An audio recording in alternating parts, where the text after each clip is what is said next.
السلام علیکم ورحمۃ اللہ وبرکاتہ۔ بسم اللہ الحمدللہ والصلاة والسلام علی اشرف الانبیاء والمرسلین نبینا محمد وعلی آلہ وصحبہ اجمعین ومن تبعہم بإحسان الی یوم الدین، اما بعد۔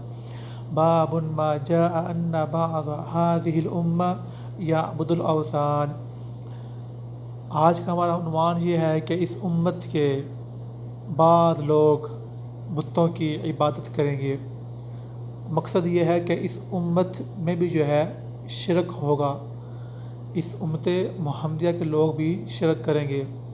اللہ کے نبی محمد صلی اللہ علیہ وسلم نے فرمایا تھا، لا تتبعن سنن من کان قبلکم حذو القذۃ بالقذۃ۔ البتہ تم ضرور ضرور اپنوں سے پہلے لوگوں کی پیروی کرو گے، بالکل ان کی مثل، عین ہی بالکل جس طرح انہوں نے جو کچھ کیا ہوگا تم بھی ایسے ہی کرو گے۔ حتیٰ لو دخلوا جحر ضب، حتیٰ کہ اگر ان میں سے کوئی لوگ گو کی بل میں داخل ہوئے ہوں گے تو لدخلتموہ، تم بھی اس میں داخل ہوگے۔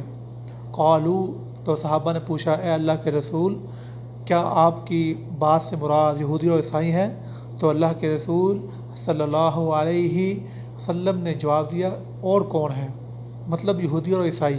ایک وقت آئے گا کہ اس امت محمدیہ کے لوگ یہودیوں اور عیسائیوں کی پیروی کریں گے، جو کام انہوں نے کیے ہوں گے وہی کام یہ لوگ بھی کریں گے۔ شرک و بدعات، انبیاء کی توہین اور بری عادات، برے کام جو انہوں نے کیے وہ یہ بھی اس امت کے لوگ بھی کریں گے۔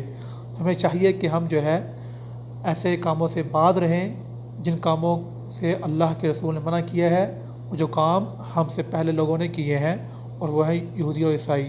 آخر دعوانا الحمدللہ رب العالمین۔